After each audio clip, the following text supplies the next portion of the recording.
തിരുവിതാംകൂർ മഹാരാജാവ് ശ്രീ ചിത്തിരതിരുനാൾ ബാലരാമവർമ്മ 1973 ശബരിമലയിൽ സമർപ്പിച്ചതാണ് തങ്കയങ്കി.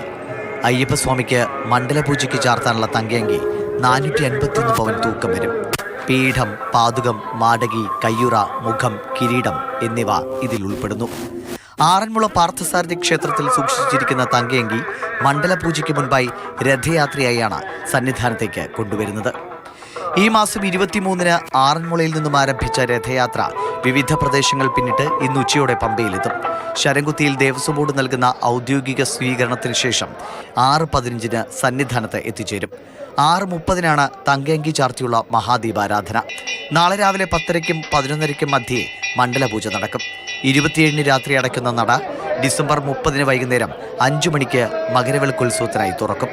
തങ്കയങ്കി ഘോഷയാത്ര വരുന്നതിനാൽ 1 മണി മുതൽ മല ചവിട്ടുന്നതിന് തീർത്ഥാടകർക്ക് നിയന്ത്രണമുണ്ട്. തിരക്ക് കണക്കിലെടുത്ത് കൂടുതൽ കരുതലെടുക്കുന്നുണ്ട് പോലീസും ദേവസ്വം ബോർഡും.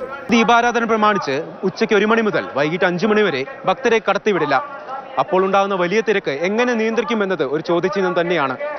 ഇതെല്ലാം കണക്കിലെടുക്കുമ്പോൾ വരും ദിവസങ്ങളിലെ തിരക്ക് എത്രത്തോളം ക്രിയാത്മകമായി നിയന്ത്രിക്കാൻ കഴിയുമെന്നത് നമുക്ക് കണ്ടു തന്നെ അറിയണം. സന്നിധാനത്ത് നിന്നും ക്യാമറമാൻ ശ്യാം കുമാറിനൊപ്പം ശ്യാം സുന്ദർ, മാതൃഭൂമി ന്യൂസ്.